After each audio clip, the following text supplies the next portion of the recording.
Magkaroon muna tayo ng quick word exercise. Word exercise. Alam niyo kung saan galing yung term na psychology? Psychology. Alam niyo, graduate daw si Maria ng psychology. Psychology. Alam niyo saan galing yung word na psychology? Galing sa two words. Psyche, which means mind, and logos, which means study. So, the study of psychology is the study of the mind. Okay? So, we love studying psychology when we were in college. Gustong-gusto natin yan, di ba? Sa inyong mga nag-college, meron tayong Psychology 101. How about this one? Biology. Biology comes from the two words bios, which means life, and logos, of course, study, which means biology is the study of life. Yon. Biology is the study of life or living things. Meron din tayo nung college and we love studying biology. But there's one word that somehow we have a very, I'd say, a bad way of treating this particular word because we don't want to actually mingle with this particular word. Ito yung tinatawag nating theology. Okay? Theology. And theology, galing sa dalawang word yan, theos, which means God, and then logos, which is study, or this is what we call the study. The theology is the study of, hindi nahihirapan tayong mag-control ngayon.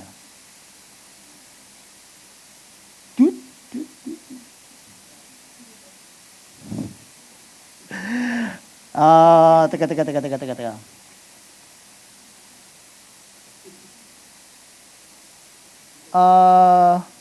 Balik natin ha. Yun. Ulit. Naharang siguro ng ayaw.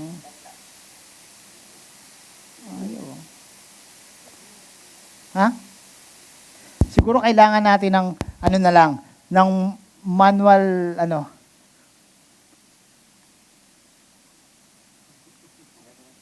sige, Alexis, i-manual mo na lang. And then we'll just figure out later on.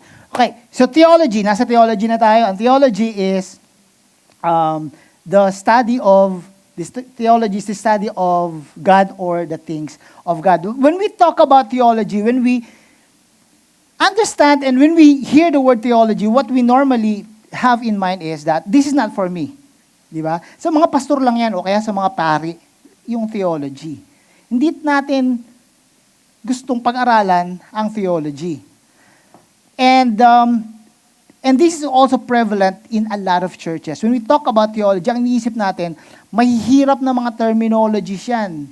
Hindi ko kayang intindihin yan. Hindi ko yan dapat pinag-aaralan because this is not for me. This is just for those people who are concerned about preaching the Word of God or those of you who are part of the church ministry. But this is not for me. But you know what?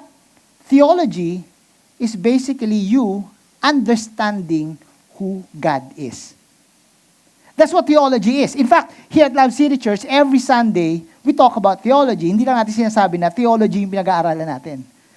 Kasi we're trying to explain to you theological concepts that you can understand, that you can appreciate without you being bogged down with the technology, the theological principles and the terminologies. No, that's what we try to do so that you can appreciate what theology is all about. Ito pa isang word na ayaw natin, no? Doctrine. When we talk about doctrine na nasa isip natin, debate lang yan. Ayoko niyang pag-aralan yan. Doctrine na yan. Doktrina. Ayoko pag-aralan yan.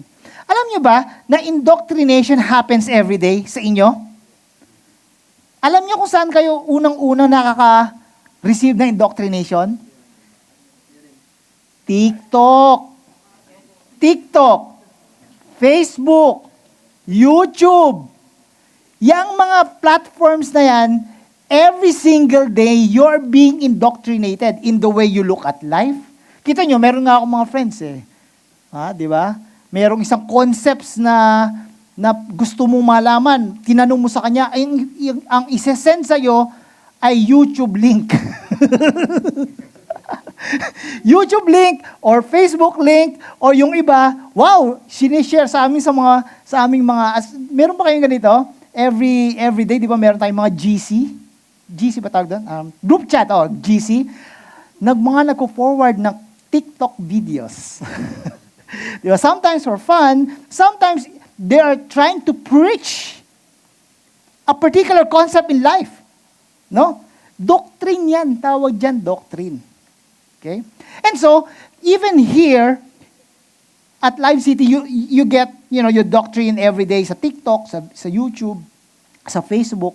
How about we get our own doctrine from the Bible itself? Di ba? Mas masarap makakuha ng tamang doktrina alam niyo, mahirap kasi pag sinabing doktrina, Tagalog yung Tagalog, ang nasa isip natin talaga, sumalangit nawa ang kanyang kaluluwa, si Brother Eli Soriano. yung mga nagdidebate sa TV. Huwag ganon, hindi tama yun. Hindi lang yun ang ibig sabihin ng doktrina. It's a way for us to understand who God is. It is a particular concept, sets of concepts, so that you can understand who God is. Now, why would you want to understand who God is? And I know some of you will appreciate this. A lot of us, some of you are in a relationship or in a husband and wife, spouse relationship, di ba? The reason why you want to know more about the person is because you love the person. You love your girlfriend, your boyfriend, or your spouse, your husband, your wife. If you don't try to understand who your spouse is, I don't know if you were going to say you love your spouse. I mean, when I was still trying to court my wife, or after we get married, I had to understand who she is. No, I learned to understand na, mahilig pala siya sa smooth jazz. Yan. Yun ang kanyang istasyon sa radyo ay 105.1. Yan, medyo may pagka-jazzy, ganyan. So, wow. So, syempre, kapag ka sa radyo na, magpapatugtog ka sa kotse ng gusto mo, smooth jazz din. Para ma-appreciate din niya. Di ba? Kahit na minsan, yung gusto mong magpatugtog ng ibang tugtog, syempre gusto mong ma-appreciate niya, yun ang gagawin mo. Di ba? And it only started by you understanding the person that you love. And for us to appreciate who God is, we need to appreciate what was written in the Bible, some particular doctrine, some particular theological concept within the Bible. Now, there are times that you are going to, when we talk about theology and doctrines, there are times that you will be, confused. Ganun daw yun eh. Pagka-confusing, deep yun, deep. Sabi nila, galing ni pastor mag-preach. Ang galing talaga. Na-appreciate ko yung preaching niya. Talaga? Anong natutunan mo? Hindi ko maintindihan, pero ang deep. Ang deep talaga. Hindi ko siya maintindihan, pero ang deep niya. Ganun daw, no? Now, we're going to try to, and by God's grace, hopefully, we're going to try to explain deep theological concepts in a way that all of us can understand. No? That's my prayer. Yun ang goal ko. Yun ang gusto kong mangyari sa atin. Now, that is the purpose of this message series that we are going to have for the next 6 weeks. Kaya ako excited dito kasi I know that's what church is all about. Kung kayo ay pupunta sa isang club, you want to have fun. Pupunta ka sa isang school, you want to learn. Now, when you go to church, you want to understand who God is. Yan ang ibig sabihin, kaya sabi ni Kuya Pudi, medyo bitin who God is. God is, and then we're going to fill in several, and this is what we call the attributes of God. We are going to understand some attributes of God. Yun ang purpose natin ngayon. And so, today, we're going to understand, ito yung tinatawag na attributes of God. Okay, attributes of God. We're going to understand several attributes of God. Now, when we talk about attributes of God, we are going to talk about, sa ngayon, unang-una nating pag-aaralan ay yung the attribute of God that is called mercy. Okay? Dito, samahan mo na lang si, ikaw na, mag-ano? Okay. Sige. Okay, so ganito. Ang attributes ng Diyos, minsan magkakahalo-halo yan eh. Halo-halo. Yung attributes ng Diyos, no? Wait, balik natin. No? Balik mo na.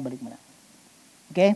Ang attributes ng Diyos, halo-halo yan. Sasabihin natin at God is merciful, God is just, God is forgiving, God is gracious, no? God is all-knowing, God is all-present. Yun yung mga nakikita natin, sinasabi sa atin na attributes ng Diyos. Magkakasama-sama minsan yan eh, nag-overlap yan. There's some, say for instance, ngayon sa pag-aaral natin, merong 3 klaseng attributes ang Diyos na medyo halo-halo. No? Ito yung tinatawag natin na justice, okay?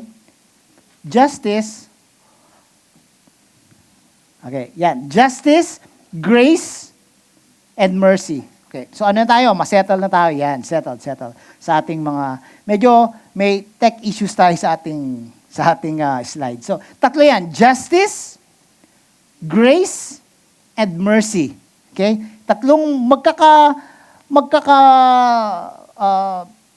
nag-overlap na concept ng understanding natin ng attributes ng Diyos. Sabi ko nga, we're going to try to explain this na medyo minsan deep to, pero I need you to focus on this so that we can appreciate who God is truly. No? Justice. Ano ibig sabihin ng justice? Justice is when you get what you deserve.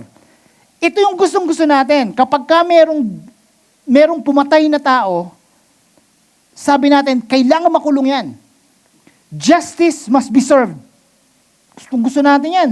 Justice must be served. Justice is when you get what you deserve. And that's the reason why God is also a just God. He is a just God. And that's the reason why there's hell. Yan ang reason kung bakit mayroong impyerno. It is when, say for instance, kung hindi talaga nagsisi si Hitler, for instance, for killing millions of Jewish people. He deserves hell, and he will go to hell.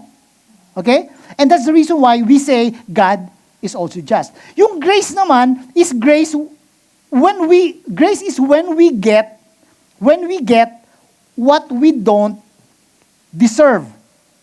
Okay? So when somebody suddenly sent you a gift without you doing anything, you don't deserve to receive those gifts, but you receive it. You get what you don't deserve. Now, we know, if you are a Christian, we know that we are saved by God's grace. And when we say that, you don't deserve to be saved, and yet God saved you. That is grace. Now, yung mercy naman, medyo kakaiba. Mercy is when you don't get what you deserve. Mercy is when you don't get what you deserve. Parang ganito to eh. Alam niyo yung mga nag-drive within the metro, di ba? Meron sa inyo mga kotse. Ano yung karamihan na pagka nahuhuli kayo sa sasakyan, sa daan ng MMDA o kaya yung mga mga traffic enforcers, ha? Ako personally, karamihan na nahuhuli ako yung coding. Diba? Ang hirap kasing tansyahin minsan ng coding. Ang hirap tansyahin ng coding. Minsan, lalo na sa Makati, iba-iba ang coding system ng Makati dati. So one time, meron kaming lakad ng misis ko, papunta sa MOA. I think this is papunta kami sa MOA. Kasi nahuli kami, coding. Nahuli kami doon sa papuntang MOA sa Pasay area. Now, ito, hindi ko sinisiraan yung mga MMDA natin o kaya yung mga traffic enforcers natin. Pero alam nyo, di ba, mahilig sila sa lagay? Ang gagawin yan sa'yo, ito, tip na to, no? Ang sasabihin, sir, naku, coding ka nga yan. 500 to, sir. Pupunta ka sa munisipyo, tapos pipila ka doon, tapos, ang ibig niya sabihin doon, baka meron lang tayong 200 dyan. Yun ang ibig niya sabihin doon. Eh ako naman, personally, ayoko talagang naglalagay. Ayoko talaga. So siya sabi ko lang, sir, nagmamadali po kami. Tsaka malapit naman na yung cut-off. Baka naman pwede mo naman kaming palampasin. Di ba? Baka naman po pwede na, sir. Pakiramdam siguro ng MMDA or nung traffic enforcer, hindi talaga to magbibigay. Pero mali naman talaga ako dahil coding, kasalanan ko. Pero nakikiusap ako, sir, baka po pwede naman. Hindi talaga to magbibigay. Sabi niya. So nagpalusot talaga siya. Sige, pagbigyan na nga lang kita. Anyway, yung misis mo naman mukhang buntis eh. Sabi,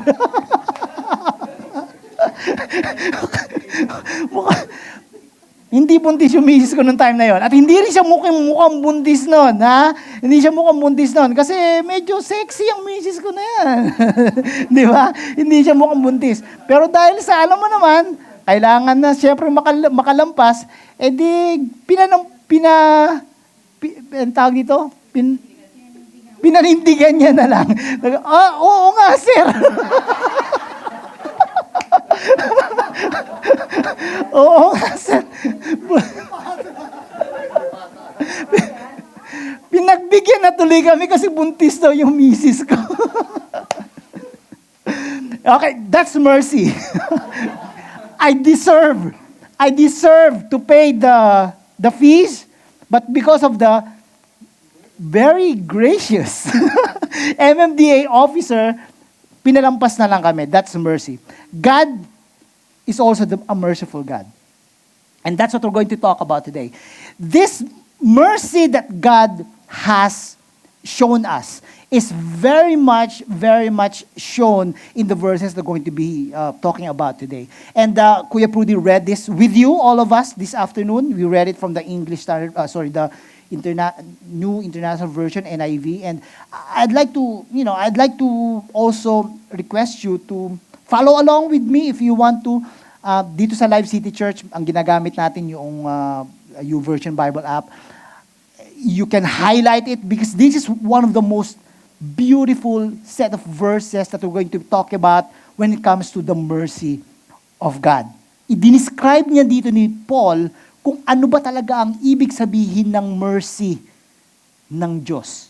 Okay? But I'm going to be reading from the New Living Translation. Maganda minsan paiba-iba yung translation na binabasa natin para ma-appreciate natin talaga yung ibig sabihin ng binasa natin. I'm going to be reading from the New Living Translation, Ephesians chapter 2, verses 1 to 5. You can highlight it. Later on, i-ano nyo sa inyong YouVersion Bible app, and that this is what we're going to be studying today. Once you were dead because of your disobedience and your many sins. You used to live in sin just like the rest of the world, obeying the devil, the commander of the powers in the unseen world. He is the spirit at work in the hearts of those who refuse to obey God. Now, for us to explain this, meron tayong mas masarap pakinggan na term at mayroong mas straightforward na term. Ang medyo masarap pakinggan na term, ang ibig sabihin ng verses na to, you have offended the heart of God. Medyo may pagka-poetic. All of us, we have offended the heart of God. Pero ang totoo nito, ang brutal talaga na term nito, ang ibig sabihin lang itong mga verses na to, you are a bad person. You are a bad person. Sakit naman yung Kuya Arnold, bad person ako. Sakit naman yung sa aking, ang sakit naman ito sa aking self-esteem.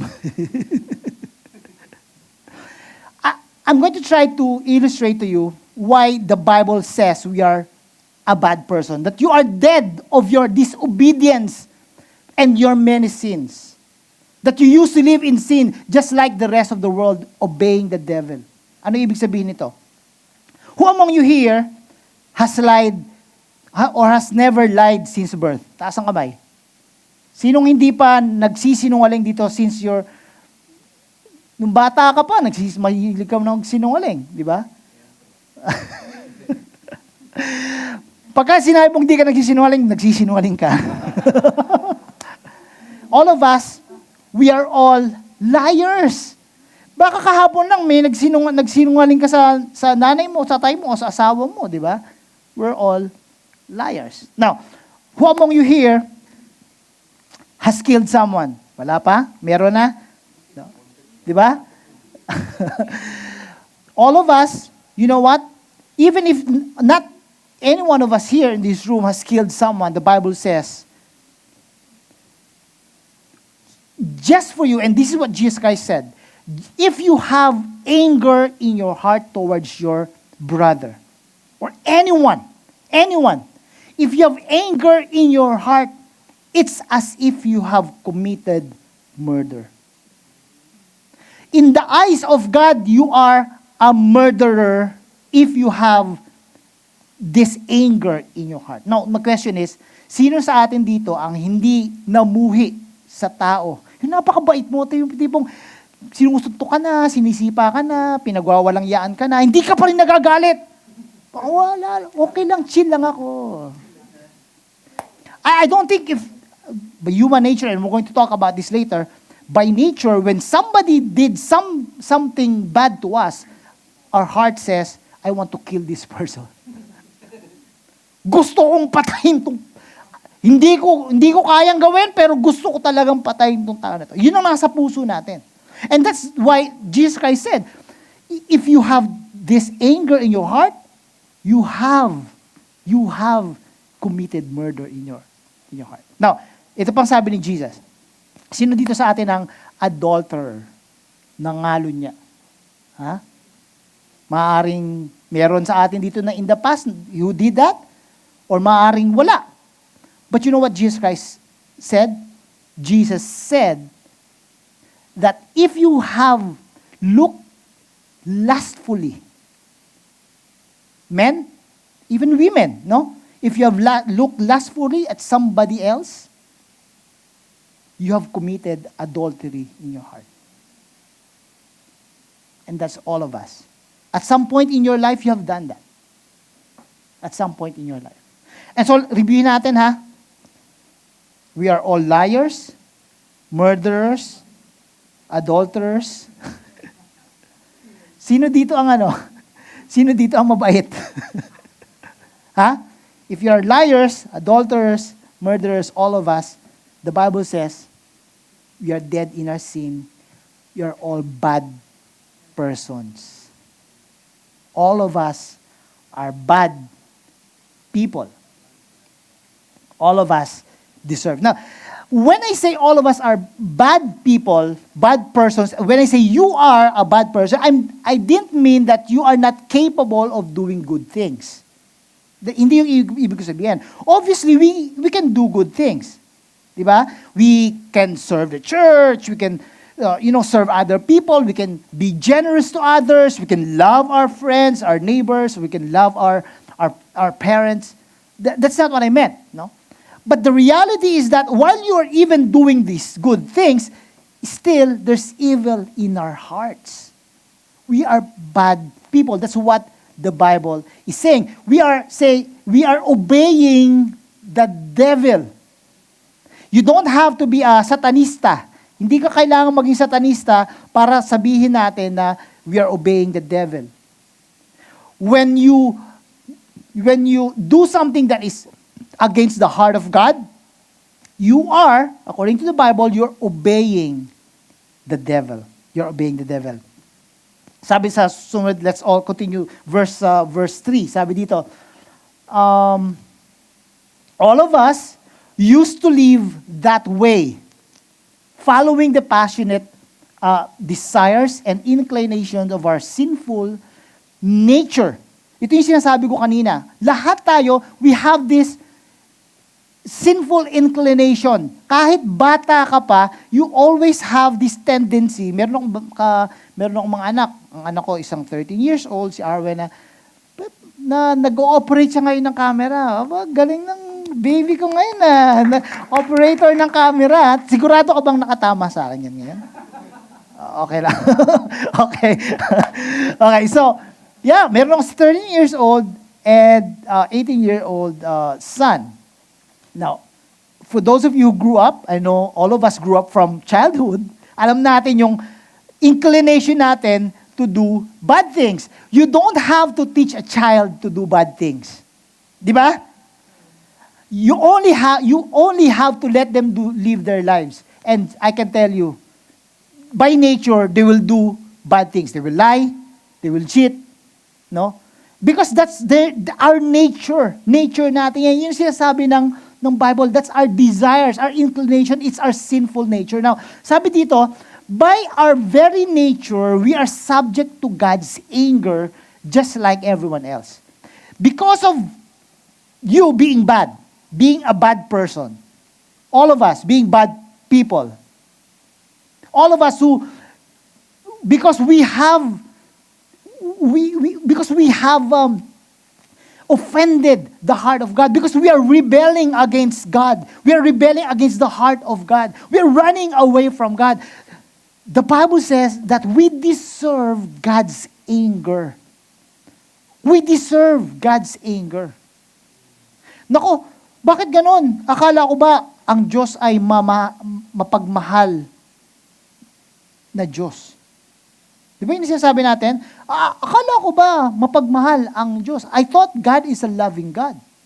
Now, let me show you, and of course, this is not a perfect illustration, but you know that anger and love can coexist. Anger and love can coexist. If you are a parent, you know what I mean. When your child has done some terrible things, pag meron silang maling ginawa, I can guarantee you, you will feel the anger in your heart because you know that your child is, when they disobey you because you want what's best for them, they're destroying themselves, you can feel the anger in your heart because of what they did. But at the same time, you love your kid. You love your child. If you have a friend, meron kang kaibigan, na mahal mo yung kaibigan mo na yon. But because of the things that your friend is doing in his life, in her life, you know that he is or she is destroying her life, you can feel the anger in your heart. Bakit mo yan ginagawa? Bakit mo ginagawa? Sinisira mo ang buhay mo. You can feel the anger at the same time, love towards the person, your friend. Di ba? And so, love and anger can coexist. And so even if the Bible says, we deserve God's anger, the Bible is also saying that God is a loving God. We deserve God's anger. So recap natin ha. We are a bad person. We are bad people. You are, personalize natin ha, para maramdaman natin ang impact nito. Okay? And, ganito yun. The Bible is not protecting your self-esteem. Ulitin ko ha. The Bible is not protecting your self-esteem. Kasi the world is preaching to us. Ito na nga yung indoctrination ng YouTube tsaka TikTok. What the world is telling us is that you are a relatively good person. Which is true. Meron naman tayo kasing ginagawang mabuti. No? But, to say that you are a good person is an understatement of the other things that you're doing. So no, you are not a good person. You are not a good person. And because you are not a good person, you have done some terrible things. I have done some terrible things. And because of that, we deserve God's anger. Kung sana doon natapos yung message natin, nakaka-depress. However, I'm going to introduce you to the two words, the greatest two words that any Christian or anyone who wants to know more about God, these two great words will change your life forever. And these words are, but God. Verse 4 says, but God. You are a bad person. You are someone who disobeys God. That you are running away from God. You disobey the heart of God. You deserve God's anger. You deserve His anger. But God. But God. It says, but God is so rich in mercy. And He loved us so much that even though we were dead because of our sins, even though you deserve His anger, He gave us life when He raised Christ from the dead. That's what the mercy of God is. We deserve God's anger, but God. That's the mercy of God. We deserve to be punished because of our rebellion against God, but God. But God is so rich in what? In mercy. God is a merciful God. Yun yung attribute na pinag-aaral natin ngayon, attribute ni God. We deserve God's anger, but God is so rich in mercy. He is so rich in mercy, and He loved us so much. Mahal na mahal tayo ng Diyos. That even though we have been rebelling against Him, that we are all sinning against our fellow men, even if you are, sometimes you want to kill someone out of anger, someone who did something wrong in you. God said, He raised you with Christ from the dead. Now, the only reason why, and I need you to understand this, the only reason why God can be merciful to you is because of this. Because of Christ. Christ died on your behalf. Di ba sabi natin kanina, God is just? He needs to, when something is wrong, He needs to punish what is wrong. God is just. Hindi po pwede mawala yon. But also, God is merciful. So He needs to fix these things up. Kailangan ma-fix yun. And what fix these things is Christ. When Jesus, alam natin to, we grew up in a Christian country, unfortunately, hindi natin masyadong naiintindihan tong ibig sabihin nito. Tuwing Semana Santa, nakikita natin na pinako sa krus si Kristo. Sa mga simbahan, nakikita natin mga nakalagay dyan si Kristo, nakapakong ganun. Pero hindi natin naiintindihan kung bakit ba talaga ginawa yun ni Jesus Christ. It is because of our sins. It is because of our rebellion towards God. That's the only way for us to be accepted by God. For Him to die on the cross on our behalf. And that's the reason why when Jesus died, we also died with Him. And when He raised up from the dead, sabi ng Bible, we are also raised with Christ from the dead. You are now one with Jesus. You have been raised from the dead. If you are a follower, if you are a Christian, you have been raised from the dead. That is what we call the mercy of God, or ito rin yung tinatawag nating gospel or the good news. You know why it's the good news? Because there's the bad news. And the bad news is that you deserve God's anger because of your sins. And there's the good news. The good news is, but God. But God. But God, so rich in mercy, He loved us so much that even though we are dead because of our sins, He gave us life when He raised Christ from the dead. Now, the reality is that all of us, when we sin against God, we feel what we call guilt and shame. Guilt and shame. Alam niyo yun, pagka mayroong kang ginawang kasalanan, mayroong ka nararamdaman na guilt, mayroong ka nararamdaman na, ano ba itong nangyayari sa buhay ko? Kahit na sabihin natin hindi pagkakasala sa Diyos, pagkakasala sa ibang tao, meron kang pakiramdam na, ano ba itong nangyayari sa buhay ko? Guilt. Ang nararamdaman natin. Yung shame naman, yung hindi ko na gusto ang buhay ko. Nakakahiya na ako. Shame. Guilt and shame. When we sin against God, we experience guilt and shame. Now, there are two things, there are two responses for all of us. Karamihan to, general to sa atin. Okay?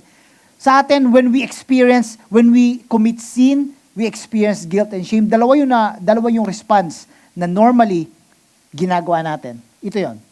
Our response to guilt and shame, we either run away from God or we run towards God. When we experience guilt and shame, dalawa yan palagi na na-experience natin. Ang nature natin is either to run away from God or to run towards God. Our response determines how we appreciate God's mercy. Ulitin ko, kung ano man ang response mo sa guilt and shame mo sa buhay mo, magdidetermine yon kung how much you experience or appreciate the gospel or the mercy of God. Paano natin nangyayari? How do we run away from God? Isa-isa natin, ha? How do we run away from God? How do we run away from God? Number one, we run away from God when we have pride in our hearts. Yung pride. Yung bang tipo bang sinasabi natin na, hindi naman to kasalanan. Hindi naman to kasalanan. Gina-justify natin minsan, di ba? Meron kang guilt and shame. Wala to? Ano to? This is nothing. I mean, everyone else is doing it. Why shouldn't I? Sila lang bang pwede? Ako hindi? That's pride. When you don't admit in your heart that there's something wrong. Even if you are experiencing guilt and shame, you don't appreciate what Jesus Christ, something is wrong. That's pride. That's one way for you when you say you are running away from God. Number two, sometimes when we are stubborn, that's how you run away from God. Ano yung ibig sabihin ng stubborn? Makulit. Kakulitan, no? Sometimes, when there are sins in your life, na alam mo naman talaga, it's hurting you. There are sins that are hurting you.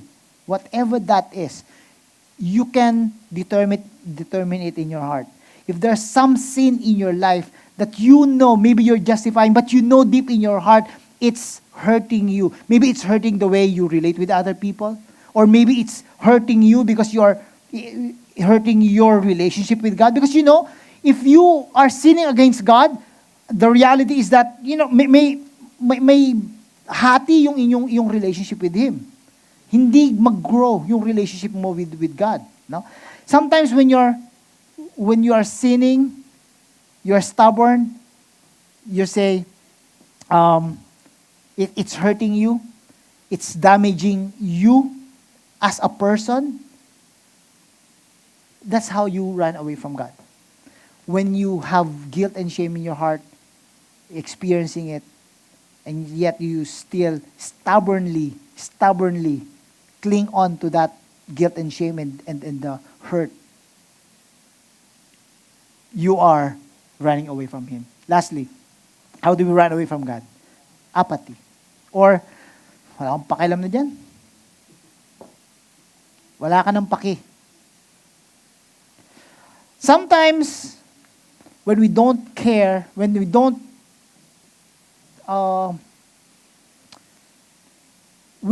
realize sometimes na wala na tayong pakialam sa mga nangyayari sa ginagawa natin. You run away from church. Nakukuha niyo minsan, when we commit a sin or sometimes we experience guilt and shame, the first thing that you do is to run away from church. And you run away from the people around you, from your life group, from your friends that are telling you that there's something wrong in your life. Apathy. I don't care anymore. This is my life. Wag mo akong pakialaman. Even if God is running after you. You're running away from Him. The reason why you're running away from God is because you don't understand completely the mercy of God. When God says, you know what, I love you so much that my Son, Jesus Christ, has to die on the cross just for you. The Bible says, or yung isang magandang author, si Max Lucado, sabi ni Max Lucado, you know what, even if you're the only one person who sinned in this world, Jesus will still become man, come down from heaven to earth, live the perfect life, and die on the cross so that you can be redeemed. That's how important you are in the sight of God. You don't understand that if you run away from Him. When you commit a sin, you run away from Him. You don't understand the mercy and the gospel of God, of Jesus. How can you run towards God? Ito yung isang response natin dapat. How can you run towards God? Mali itong from, hindi. How can you run? How do we run towards God? How do we run towards God? Just one word. Just one word. Repentance. Repentance. There are two types of repentance. Na, yung unang repentance, it's what we call the repentance towards salvation. Repentance towards salvation. Ang ibig sabihin nito, repentance is when you change your mind, you realize that I'm someone that is a sinner that needs a Savior. Hindi ko pala, yung palang buhay ko, hindi ko pala kayang i-manage sa sarili ko. Ng pride. Pride yun eh. Kailangan ko palang ng Diyos. Kailangan ko pala ng Diyos. Kailangan ko pala ng pagliligtas ni Kristo sa buhay ko. Kailangan ko pala yun. Yun ang change of mind na tinatawag ng Bible. Yun ang repentance. When you turn, when you have that U-turn, when you stop trusting yourself, what you're doing, and start trusting Jesus Christ alone for your salvation. That's repentance to salvation. Okay? That's one thing. If you're running away from God, turn your mind and say, no, I have to stop.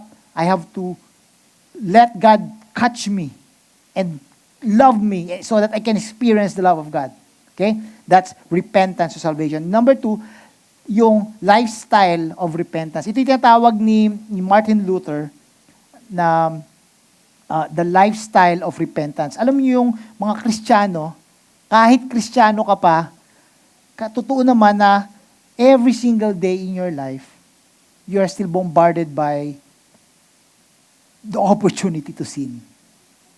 Meron talaga, nakakasala ka pa rin talaga.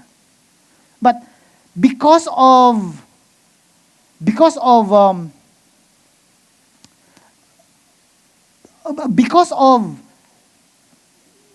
call of God to repentance, because of the call of Jesus for you to repent, you just go back to Him. You just say, Lord, nagkasala ako. Nagkasala ako, Lord. So, patawarin niyo po ako. And God, the Bible says, if you confess your sin towards God with all of your heart, God is faithful and just to forgive you of all of your sins. He is just. He is faithful. He will forgive you of all of your sins. That's what we call the lifestyle of repentance. Every day you go back to God and say, Lord, I've done something wrong today. Forgive me, Lord. Forgive me. Forgive me, Lord. And God will forgive you. So, ito na experience natin. You're hurting. There's guilt. There's shame in your heart. Maybe in your life right now, there's something's terribly wrong and you're hurting. Maybe someone has done something wrong to you and deep inside of you, you want to get back at him. Gusto mong magiganti. You're hurting. Maybe in your life right now, you're depressed. may depression na nangyayari sa buhay mo ngayon kasi di mo alam kung anong gagawin mo. You're down. You feel down. Hurting, you're experiencing guilt, experiencing shame. I'd like to close out with this. No? Si Prophet Jeremiah in the Old Testament, he wrote a very sincere prayer and declaration of hope in what Jesus Christ and what God, Jesus Christ, when he looks forward to what Jesus Christ will be doing. Sabi dito ni Jeremiah sa Lamentations. Sa Tagalog, kung meron kayong Tagalog na Bible, ito yung tinatawag na panaghoy. Lamentation 3:21 to 23. Sabi dito, I remember my affliction and my wandering, the bitterness and the gall. I well remember them, and my soul is downcast within me. Yun yung depression eh. Your soul is downcast. Bagsak na bagsak ang pakiramdam ko. Something's wrong with me. Something's wrong. It's probably because of my separation from God, from the sin that I have committed. Somebody else is doing something against me.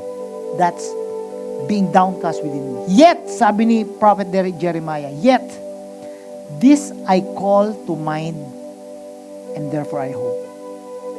May pag-asa siya. Ano yung pag-asa ni Prophet Jeremiah? And my hope is that we will go out of this room, and ito yung ating dadalhin. Itong same hope na binigay sa atin ni Prophet Jeremiah. Sabi dito, ni Jeremiah, the faithful love of the Lord never ends. Pwede bang basahin natin ito lahat? Basahin natin lahat ha. 1, 2, go. The faithful love of the Lord never ends.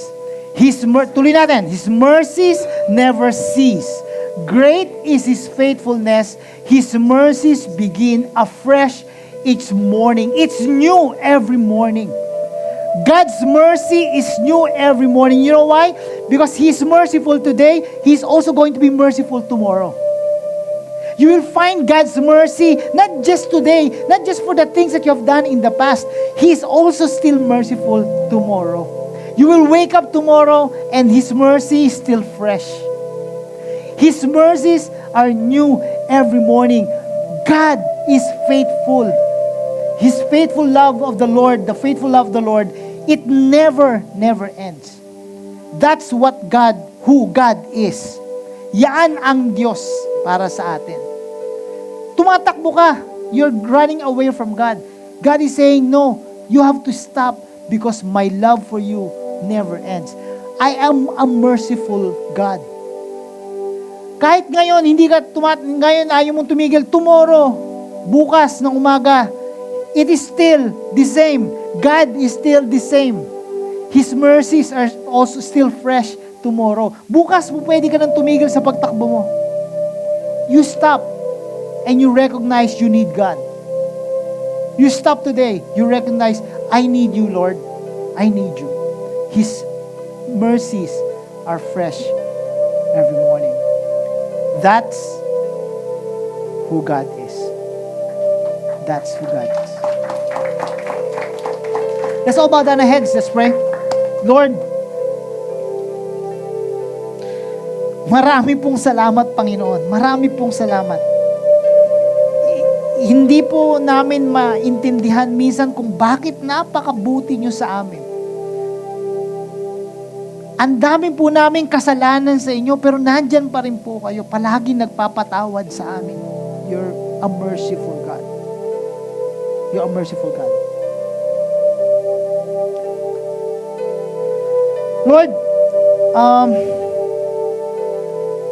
at this point, some of us in this room, maybe some of us are bringing a lot of burdens in our hearts. Ang dami pong mabibigat na bagay. So, today, while you are seated, kayo lang dito, just between you and God. Nobody's looking around. It is just you and God. Maybe some of you right now in this room, I need the mercy of God in my life.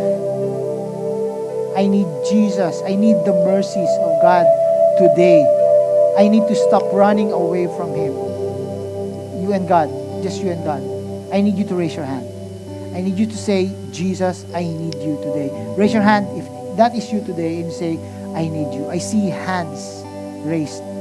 I see hands raised. Wow. Praise God for that. Praise God for that. Praise God for that. Lord, you have seen the hands of those who says, I need your mercy, Lord. I need your mercies, Lord.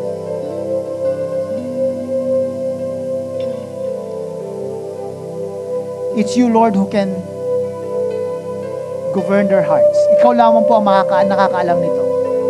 And so, Lord, please touch their hearts individually, whoever they are right now, whatever they're undergoing through at this point. May you be the God, the merciful God that they expect them to be. Let them experience your mercies, Lord, today. I pray all these things in Jesus' name. Amen and amen.